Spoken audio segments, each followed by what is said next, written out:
ভারতীয় সেনাদের মঙ্গল কামনায় কোচবিহারে কুল দেবতার মদনমোহন মন্দিরে পুজো দিলেন বিজেপির নেতৃত্বে। কোচবিহার জেলা বিজেপির পক্ষ থেকে মদনমোহন মন্দিরে পুজো দেওয়া হয়।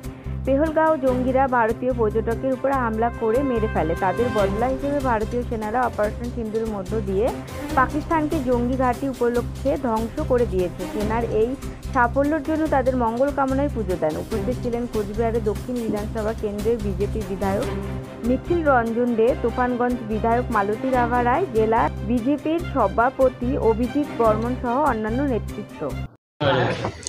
আপনারা জানেন যে গত 22শে এপ্রিল যে পহেলগাঁওতে যে 26 জন যে বেছে বেছে যে হিন্দুদের হত্যা করা হয়েছে এবং মা বোনদের সিঁদুর মুছে দেওয়া হয়েছে, তার পরিপ্রেক্ষিতে আমাদের ভারতীয় সৈনিকরা পাকিস্তানের মদতপুষ্ট যে পাকিস্তানের যে সমস্ত জঙ্গি ঘাঁটি, সেই 9টি জঙ্গি ঘাঁটি উড়িয়ে দিতে সক্ষম হয়েছে এবং সফল হয়েছে এবং সফলভাবে ফিরিয়ে এসছে সেই জঙ্গিদের ঘাঁটি ধ্বংস করে।